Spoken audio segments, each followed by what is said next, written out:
favorite tonight. In order to win that world title, you got to go through the defending champion, Shericka Jackson of Jamaica. There's never been a sweep in this event at the World Championships, and I think the presence of Shericka Jackson, along with a good lane draw in 7,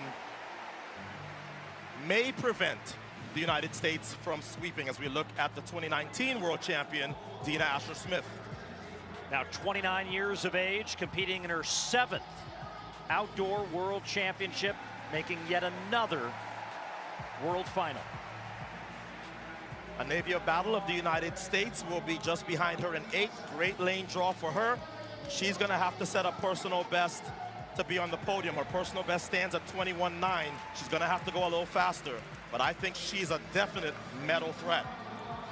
And trying to put herself in the same conversation as Allyson Felix of the United States, winning 3 consecutive World 200-meter titles. Shericka Jackson is in 7th. She has run more top 10 times in this event than anybody else in the history of the world. Here's the big favorite. Lots of history on the line here.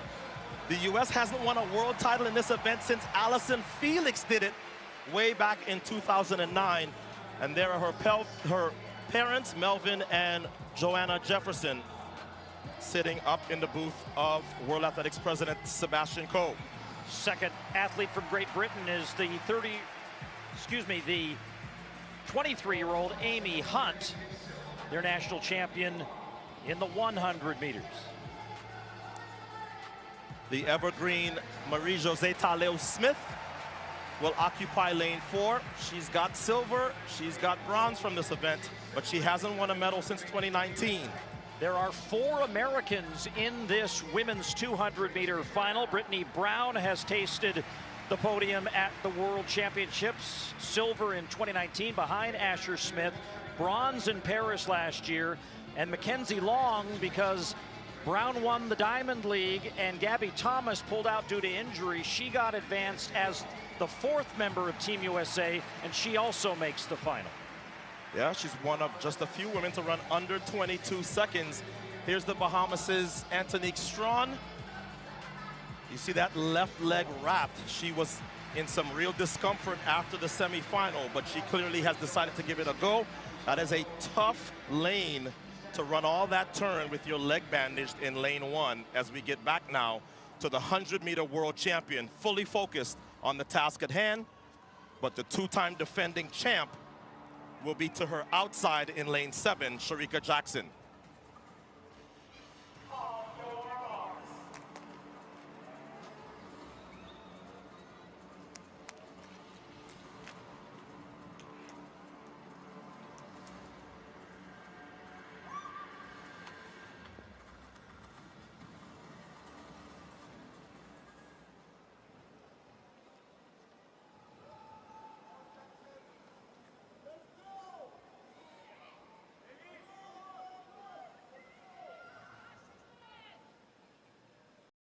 Welcome back to the channel. Today we're gonna talk about sprint battles that add fans talking. Jamaica versus the United States in the women's 200 meters.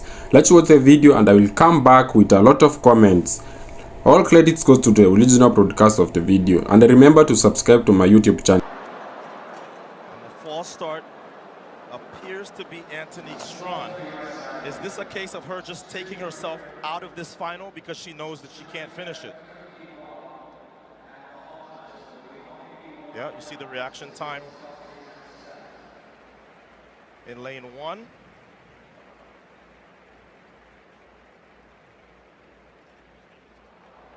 Yeah, that looks very intentional. I think that Antonique Strawn is trying to take herself out of this race.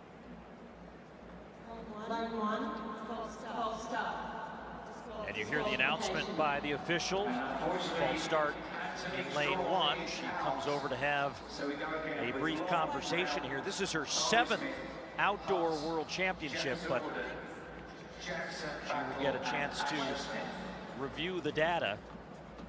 And the numbers in this case don't lie, as she is out.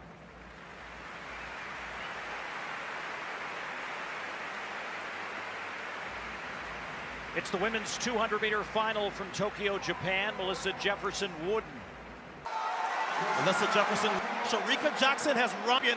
Her and Sharika Jackson. Jefferson Wooden in the lead. It's between her and the rest is realized. Personal best, the fastest time in the world this year for Melissa Jefferson Wooden. And Amy Hunt pulls a big upset and relegates the defending world champ Jackson to third as she picks up a medal for Great Britain. So with that 21-68, Melissa Jefferson Wooden now goes into the top 8 of all time. And I told you after the 100, Melissa Jefferson Wooden is here to stay. She reminds us of that with this.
On your marks.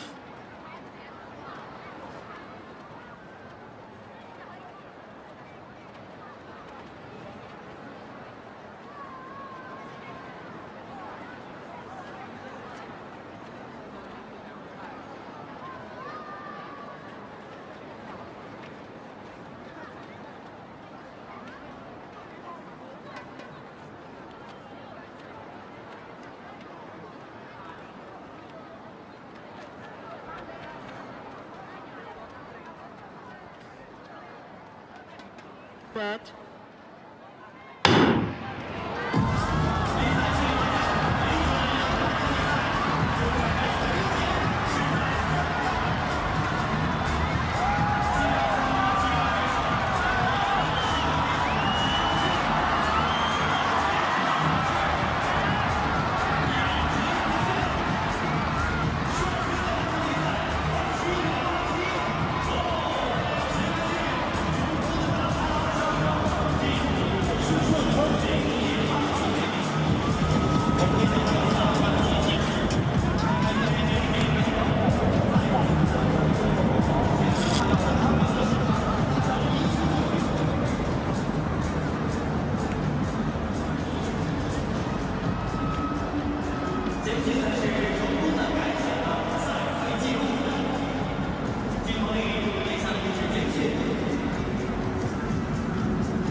women's 100 meters, the final track event of the evening. And there's one good reason why they've left it to last, because in lane 5 is one of the great Polish heroines, Ewa Swoboda, former European indoor champion. Posters everywhere, massive posters of her everywhere across the city of Katowice. She's right in the middle of the 9 athletes as well. They set it up for her. Jenna Prandini, well, she's a great 200-meter runner, has a best of 10.9, the American. Hasn't had a vintage season by her standards. 7th in the London Diamond League before the games, hasn't raced since then. Natasha Morrison of Jamaica, 11-1 this year, but she's a 10.85 athlete. Bas Bitaye of Gambia, she goes in lane 3, semi-finalist in the Olympic Games at 200 meters.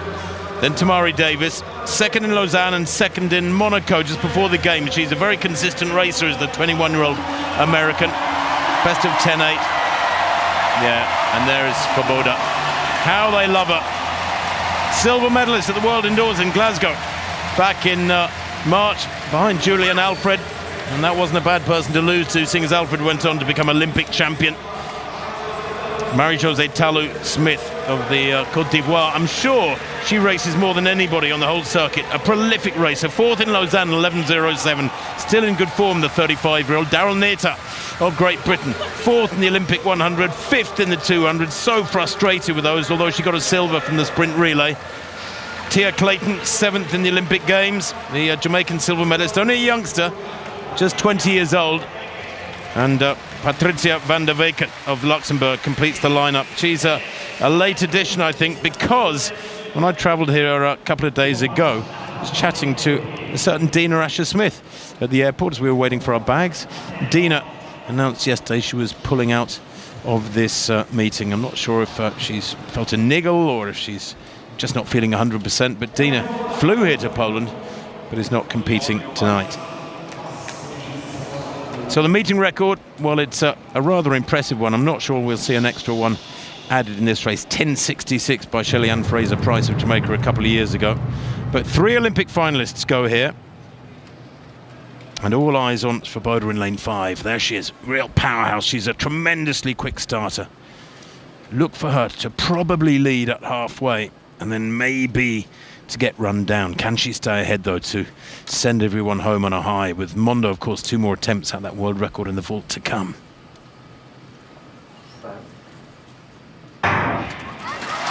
Well, a really good start from Tamari Davis there, 4th from right. Swoboda's got some running to do here yet. I don't think she's going to win this one. Really good running on the near side, too, from Tia Clayton. Tia Clayton takes it there on the near side, I think. Probably the shortest athlete in the race and the youngest at 20. The Jamaican in lane 8, I think, just nicked that. 10.81. Well, it is super fast. That's the 5th fastest time in the world this year. And for Clayton, it is indeed a new lifetime best by a pretty big chunk. 10.83 she's given, in fact, but it is nonetheless a lifetime best. Swoboda didn't get her usual bullet start from lane 5. Wasn't able to get the blood up for the crowd through the first half at least. But Clayton, well, she's similarly small in stature, but boy, did she hold her form well through the second half and just hung on there because it was really tight, Hannah. I don't think there was a lot in it. Let's have a look at the times. 10.83. Hope you have watched that video. And now, this was not just another race, it was a meeting between 2 of the strongest sprinting nations in the world. Jamaica has built a powerful reputation in women's athletics, while the United States continues to produce some of the fastest athletes in the planet. And when those 2 nations meet on the track, there is always a lot of stake. From the moment the athletics stepped onto the track, then attention was immediately on the Jamaica and American stars.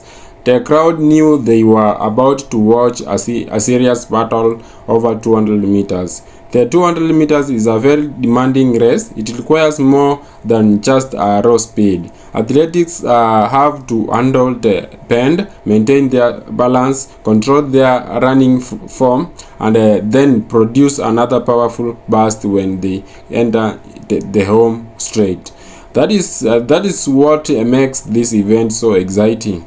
Jamaica came into the competition with the athletics who have already shown that they can compete at the highest level.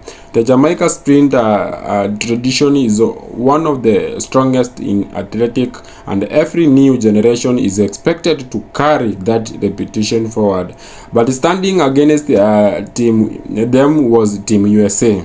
The American side also had a serious speed and confidence. American sprinters have repeatedly shown that they can challenge Jamaica on the biggest stages, and this race was another opportunity to prove their strength.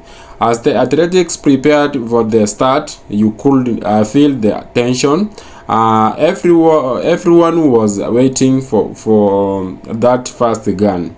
The race began.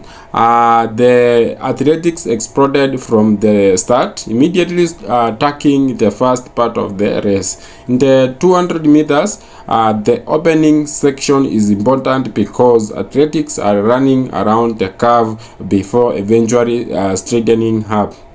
The Jamaican athletics looked focused, while the American challenge was just as strong. There was no room for hesitation. Every step mattered, every movement mattered, and once they began coming out of the bend, the race started to change. This is where the 200 meters become extremely exciting because the athletics can finally see the finish line ahead of them. The question becomes simple: who can maintain their speed for the final meters? The Jamaican athletics pushed hard. The American athletics responded. The difference between winning and losing at this level can be incredibly small. One athletic can look ahead of for the several meters, one for the another competitor to close the gap in the final moments. That is why sprinting is so incredible. For Jamaica, there was anonymous pride involved. Jamaica fans have become accustomed to seeing their athletics perform at the highest level. And whenever the Jamaica colors appear on the track, expectations are high. But the United States has its own sprinting tradition. American athletics has constantly produced world-class performances, and they understand how to compete under pressure. So this became more than just a race between individuals athletes.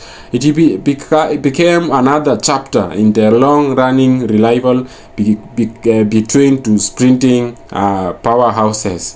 As the athletics entered the final straight, the intense increased. The crowd was watching every steps. The runners were giving everything they had. At this point, there is no strategy left to hide behind. It is simply about speed, strength, technique, and determination. The final meters came quickly, and when the athletics crossed the finish line, the race was over, but the discussion was only beginning. Fans immediately began comparing the performances.